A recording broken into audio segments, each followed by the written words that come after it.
Inclusive classroom बनाने हैं।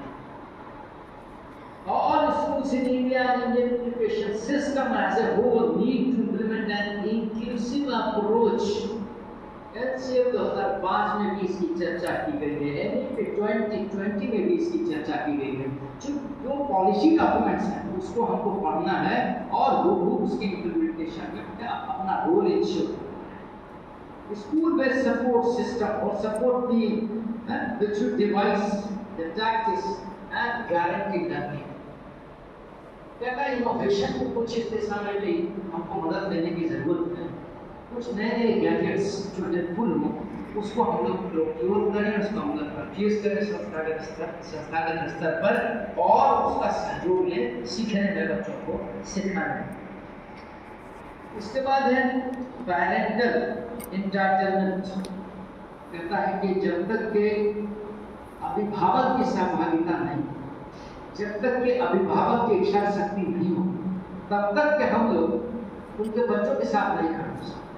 इसका मतलब ये हुआ कि if they are sending the child to school, अभिभावक अगर बच्चों को विद्यालय की चौखट तक ला रहे हैं, विद्यालय की तैयारी तक ला रहे हैं, तो ऐसे में हम उनको कॉन्सेप्ट ऑफ इंक्लूसिविटी दे सकते हैं, कक्षा कक्षा हम इंक्लूसिव बना सकते हैं। और जब हम लोग स्टूडेंट सेंट्रिक अप्रोच की बात करते हैं, छात्र केंद्रित कक्षा की बात करते हैं, छात्र केंद्रित अधिगम की बात करते हैं, तो ऐसे में हम लोगों को अधिगम से संबंधित अधिगम में जो पाठ सहायक सामग्रियां हैं उनका भी निर्माण करने के लिए हमने इन विशेष आवश्यकता वाले बातों का ध्यान रखना होगा और ये सोचना होगा कि हमारी पाठ सहायक सामग्री सभी समूह के विद्यार्थियों द्वारा कैसे समान रूप से उपयोग में लाई जा सकती है।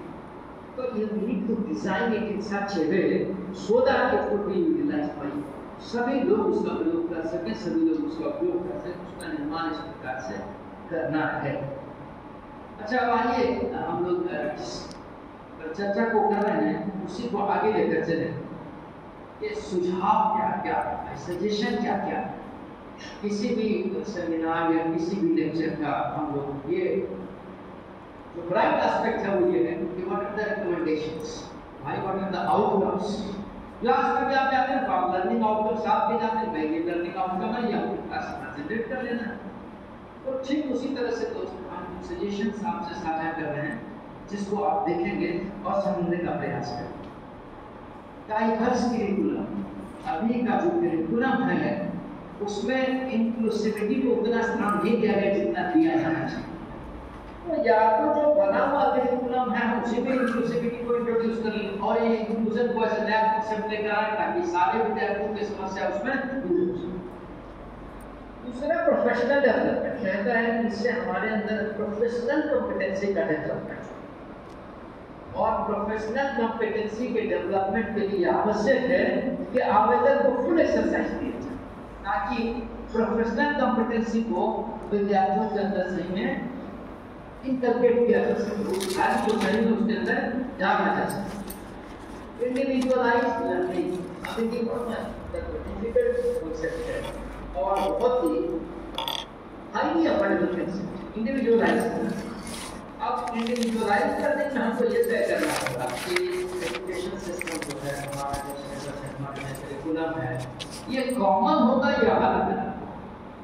तो अगर कॉमन होगा तो फिर सारे विद्यार्थियों के लिए होगा, अगर अलग होगा तो कुछ ही विद्यार्थियों के लिए होगा। लेकिन जब हम इंक्लूजन की बात करते हैं तो हमको कॉमन मिनिमम प्रोग्राम लेकर आना होगा फॉर्मूला।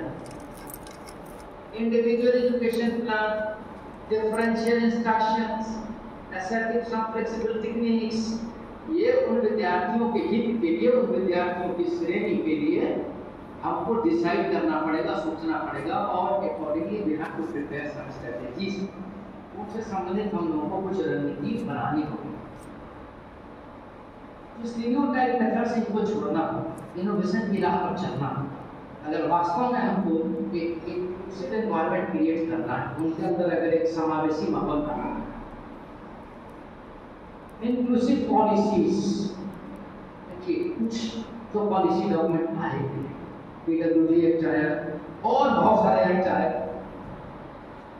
और इसी मैटर पर हमको